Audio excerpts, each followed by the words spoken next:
సర్వోన్నతుడు సర్వాధికారి అయిన యేసయ్య అతి శ్రేష్టమైన నామములో దేవుని బిడ్డలైన మీ అందరికీ వందనాలు తెలియజేస్తూ ఉన్నాను. దేవుని యొక్క పరిశుద్ధమైన లేఖనాన్ని చదువుదాం. హోషేయ గ్రంథము 14వ అధ్యాయము 7వ వచనం. అతని నీడ యందు నివసించువారు మరలి వత్తురు, ధాన్యము వలె వారు తిరిగి మొలుతురు, ద్రాక్ష చెట్టు వలె వారు వికసింతురు, లెబనోను ద్రాక్ష రసము వాసన వలె వారు పరిమళింతురు. ఇక్కడ దేవుని నీడలో ఉండేటువంటి వారి గురించి వ్రాయబడిన మాట.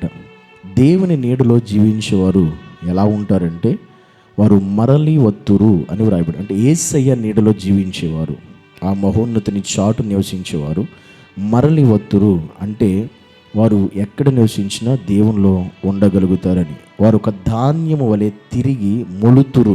ఒక ధాన్యము భూమిలో వేసినప్పుడు ఎలా తిరిగి మొలుస్తుందో ఆ విధంగా వారు తిరిగి మొలుతురు అని దేవుని వాక్యం సెలవిస్తుంది.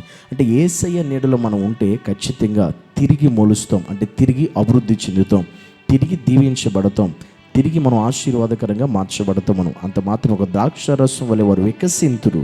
ఆయన నీడలో ఉన్నవారు మరలి వస్తారు, వారు మరలా తిరిగి మొలుస్తారు. అంత మాత్రమే కాదు, వారు వికసిస్తారు. అంటే వికసించడం అంటే వారు జీవితాలు చాలా ప్రకాశవంతంగా ఉంటాయి. వికసించడం అంటే అభివృద్ధి చెందడం అని అర్థం, విస్తరించడం అని అర్థం. వికసిస్తారు.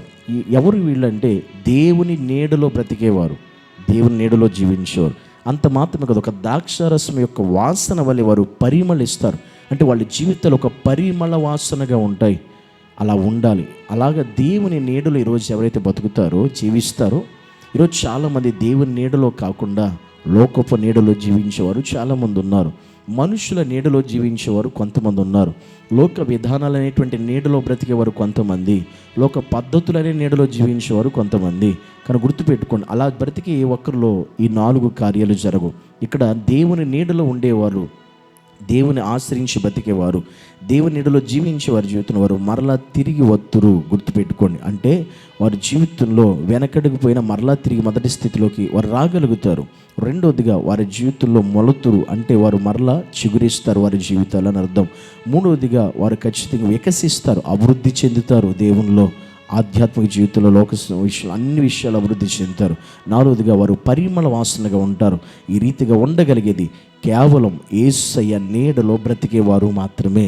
యేసయ్య నీడలో ఉండేవారు, కానీ ఆయన నీడలో లేకుండా బయట ఉంటే వారు మరలా తిరిగి రాలేరు ఆ స్థితిలోకి, వారు మరలా అభివృద్ధి చెందలేరు, వారు మరలా ఒక వికసించే స్థితిలో కనపడలేరు, వారు ఒక పరిమళ వాసనగా ఉండలేరు. అలా ఉండే భాగ్యం ఆయన నీడలో జీవించే వారికి మాత్రమే ఉంది. కనుక ఈరోజు మనందరం యేసయ్య నీడలో జీవించేవారుగా, యేసయ్య నీడలో బ్రతికేవారుగా, ఆయన చాటున మనం జీవించేవారు ఉంటే ఈ యొక్క ప్రతి వాగ్దానము ఈరోజు మన జీవితంలో దేవుడు నెరవేర్చి స్థిరపరచునుగాక. ఆమేన్. ప్రార్థన చేద్దాం. యేసయ్య నీకు వందనాలు, స్తోత్రాలు ప్రభువా. నిజంగా నీ నీడలో జీవించేవారు ఎలా ఉంటారో మాతో మాట్లాడినందుకు వందనాలు.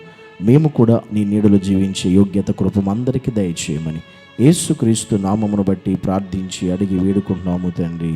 ఆమేన్.